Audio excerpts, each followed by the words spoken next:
Hai teman-teman, Assalamualaikum. Jadi kami dari kelompok 1 MK Seni Pembelajaran Anak Usia Dini. Judul kelompok kami adalah Model Higgscope.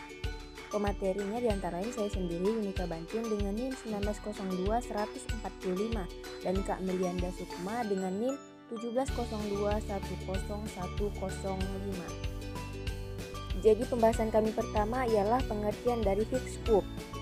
Program Higgscope merupakan salah satu model pembelajaran yang merujuk pada teori Piaget. Pendekatan ini dikembangkan berdasarkan hasil identifikasi terhadap keberadaan anak pada tahapan perkembangan. Pendekatan ini menekankan bahwa anak berkembang melalui tahapan-tahapan tertentu. Program Higgscope berusaha untuk mengembangkan cakupan keterampilan yang luas pada anak, termasuk pemecahan masalah, interpersonal, dan kemampuan komunikasi yang penting untuk keberhasilan hidup yang sangat cepat berubah dalam masyarakat. Model pendidikan anak usia dini Higgscope memberikan kerangka terbuka mengenai gagasan-gagasan dan praktik pendidikan bagi guru berbasis perkembangan anak-anak. Kemudian yang B, sejarah Higgscope. Perkembangan model Higgscope dimulai pada tahun 1962 dengan program Higgscope Prasekolah Peri, sebuah program bagi anak usia 3 sampai dengan 4 tahun yang beroperasi di Sekolah Dasar Peri di Ypsilanti, Michigan. Program ini adalah salah satu pelopor di tahun 1960-an untuk membantu anak-anak mengatasi efek-efek negatif kemiskinan dalam persekolahan. Sebuah gagasan yang selanjutnya terwujud dalam program Head Start. Model Higgscope menentukan elemen program yang penting dalam pengalaman hari demi hari. Anak dan guru bertanggung jawab besar pada efek program, yaitu rencanakan, lakukan, tinjauan, dan petunjuk perkembangan utama sebagai perencanaan dan pengamatan. Kemudian yang C, model kurikulum prasekolah Higgscope. Pada 1967 adanya penelitian kurikulum Higgscope, yaitu yang hasilnya yang pertama, dalam model pembelajaran langsung yang lazim digunakan saat itu, guru memulai kegiatan latih dan kerjakan, mengikuti naskah yang bertujuan akademik, dan memberikan hadiah pada anak-anak yang merespon dengan benar dan mengikuti perintah guru. Yang kedua, dalam model Higgscope, guru dan anak-anaklah yang memulai kegiatan, guru mengatur ruang dan kelas dan harian sehingga anak-anak bisa memecahkannya, melakukan dan meninjau kegiatan mereka sendiri. Yang ketiga, dalam model taman kanak-kanak tradisional, guru merespon permainan yang dimulai oleh anak-anaknya. Selanjutnya akan dijelaskan oleh Kak Melianda Sukma. Saya akan melanjutkan dan menjelaskan tentang pembelajaran aktif oleh anak, peranan guru, dan rutinitas harian untuk membantu pembelajaran aktif. Yang pertama, pembelajaran aktif oleh anak. Orang dewasa yang menggunakan model Higgscope harus benar-benar berkomitmen dalam menyediakan situasi di mana anak-anak bisa belajar dengan aktif dan membangun pengetahuan mereka sendiri.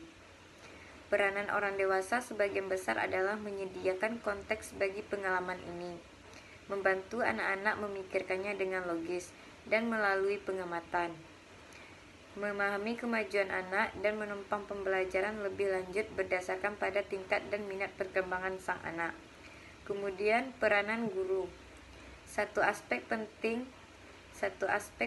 dalam model Higgscope adalah peranan guru dalam berinteraksi dengan anak. Meskipun titik penentu perkembangan yang luas digunakan untuk menguasai kemajuan anak, guru tidak mempunyai naskah pasti untuk mengajar anak-anak. Sebaliknya, mereka menyimak dengan cermat apa yang direncanakan oleh anak-anak dan bekerja secara aktif dengan mereka untuk mengembangkan kegiatan mereka ke tingkat yang lebih menantang jika diperlukan. Kemudian, rutinitas harian untuk membantu pembelajaran aktif.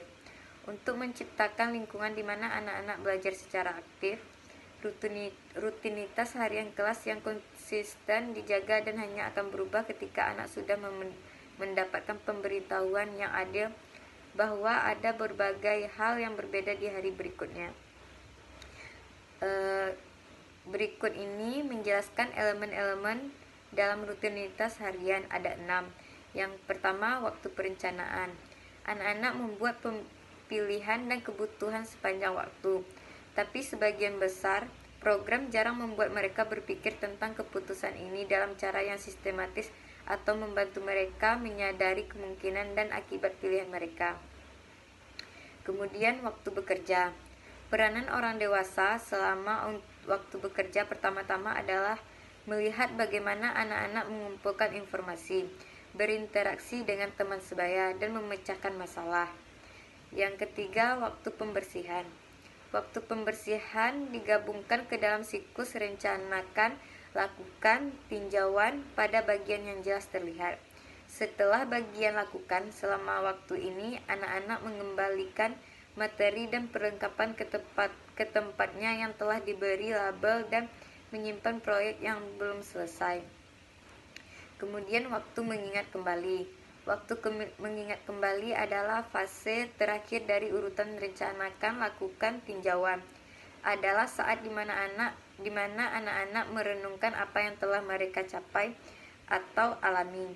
Strategi mengingat lainnya mencakup membuat gambar tentang apa yang telah mereka lakukan.